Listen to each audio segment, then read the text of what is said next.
And I have a list of my people that are supposed to go up next, and I forgot to look at it, and so I'm going to go from memory, and I think Abby Simon is next. Yeah! Abby, are you next?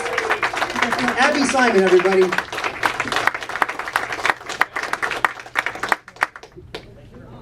I am next. That was so limp.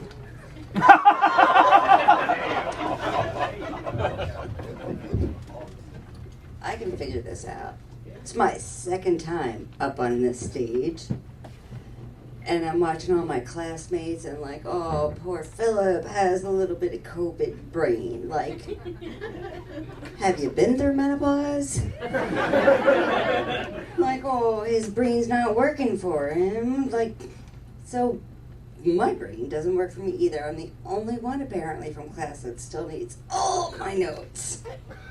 So hi, I'm supposed to say my name. I'm Abby Simon. Woohoo! I've got a razor nicked by my asshole, so it's looking like my day can only get better from here. Whoa.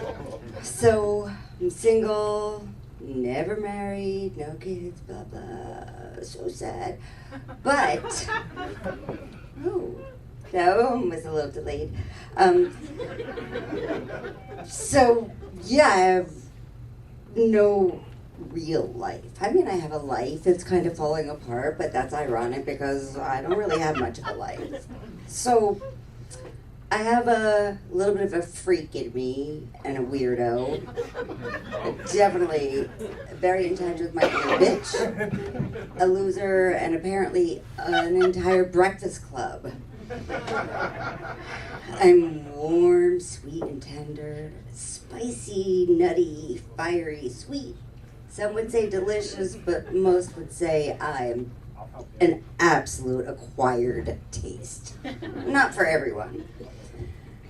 So I used to always be smart, and now it kind of just comes and goes. Between the Lyme disease and the mental pause and COVID brain and ADD, it's kind of like my brain has a mind of its own. Or my mind has its own brain, I don't even know. That's how my brain works. So, my favorite color of the rainbow, and all those colors, is the pot of gold at the end of the rainbow. And I searched high and low, and all I found was my pot. So I, of course, smoked it. And now I see rainbows. Chase the rainbow.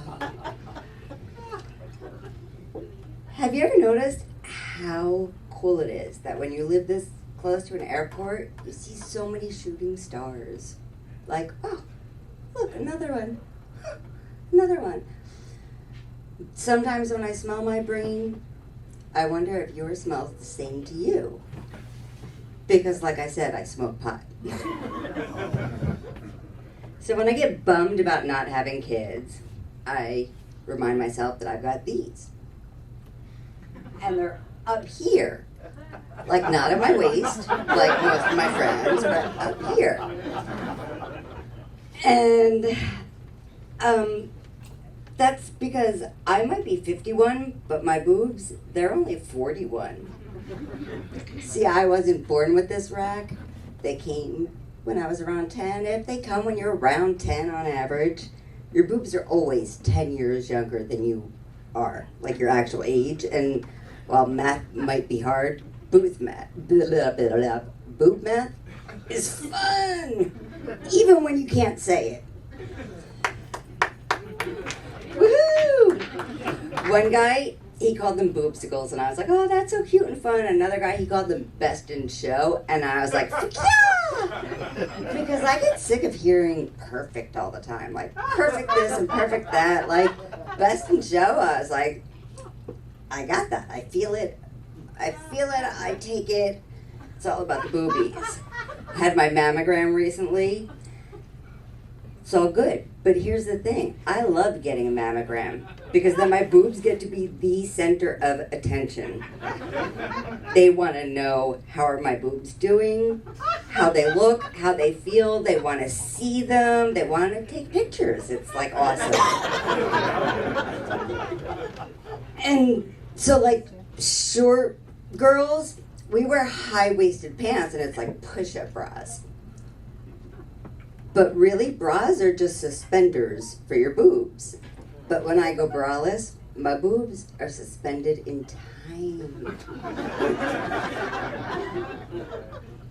I'm too young to be this boring, and I'm too old to give a shit. And I'm too tired to give a fuck about not giving a shit. But thankfully, I am never too tired to take a shit. But I wake up every day tired. Every day it's the same. I wake up, I eat something, I spill something, I go to the bathroom, I pee, I poop. I eat something, I spill something, I look for that thing that I know I just saw. I look for that piece of paper that was in my hand 5 seconds ago. I eat something, I drink something, I spill something, I poop. Because life without a colon is very shitty.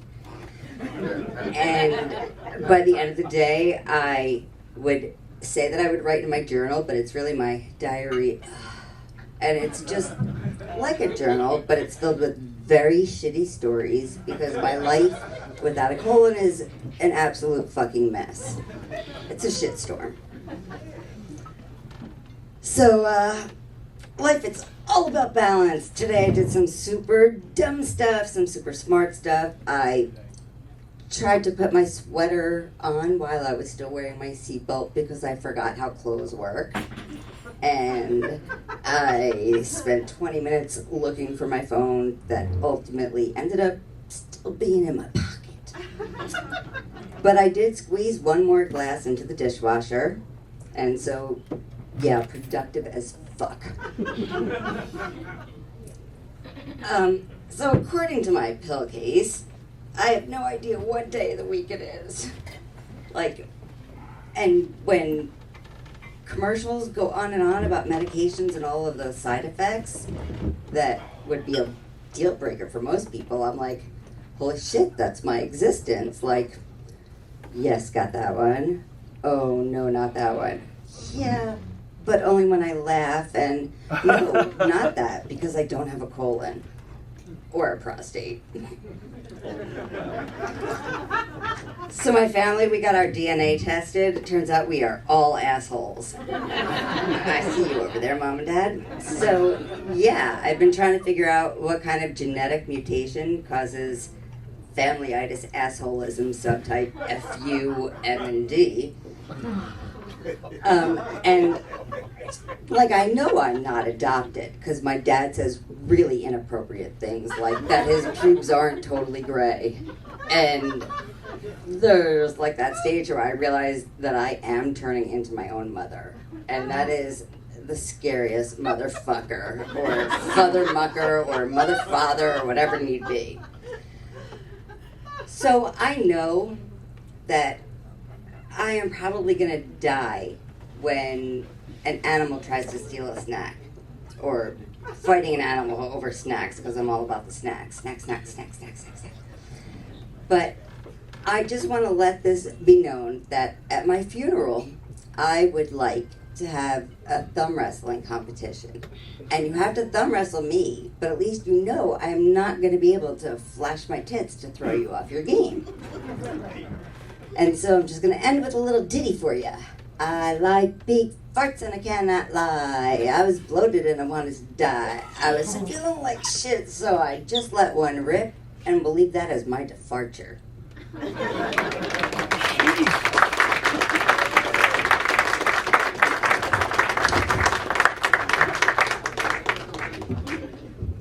Now, imagine how that feels if you walk up and it's just at the complete wrong level. Like, what if I brought it all the way down here?